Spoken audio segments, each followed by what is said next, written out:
ശബരിമല സ്വർണ്ണക്കൊള്ളയുമായി ബന്ധപ്പെട്ട് ഇടുക്കി താലൂക്ക് ഓഫീസിലേക്ക് കോൺഗ്രസ് നടത്തിയ മാർച്ചിൽ സംഘർഷത്തിൽ DCC പ്രസിഡന്റ് CP മാത്യുവിന് തലയ്ക്ക് പരിക്കേറ്റു. പോലീസിന്റെ മർദ്ദനമേറ്റാണ് പരിക്കേറ്റതെന്ന് പരാതിയുണ്ട്. സംഘർഷത്തിനിടെ ഓടയിൽ വീണ അദ്ദേഹത്തെ ഉടൻ തന്നെ ഇടുക്കി മെഡിക്കൽ കോളേജ് ആശുപത്രിയിൽ പ്രവേശിപ്പിച്ചു. മർദ്ദനത്തിന് നേതൃത്വം നൽകിയ പോലീസുകാരൻ UDF അധികാരത്തിലെത്തിയാൽ സർവീസിൽ ഉണ്ടാകില്ലെന്ന് ജില്ലാ UDF ചെയർമാൻ ജോയി വെട്ടുകുഴി മുന്നറിയിപ്പ് നൽകി.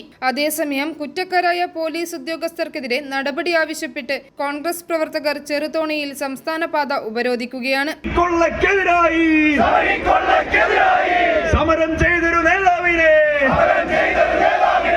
തള്ളിത്താഴെയിട്ടിട്ട്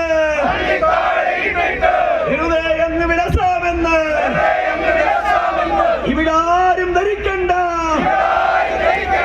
ഇവിടാരും ചിന്തിക്കണ്ട, ആരിത് പറയും. i4 news Pala.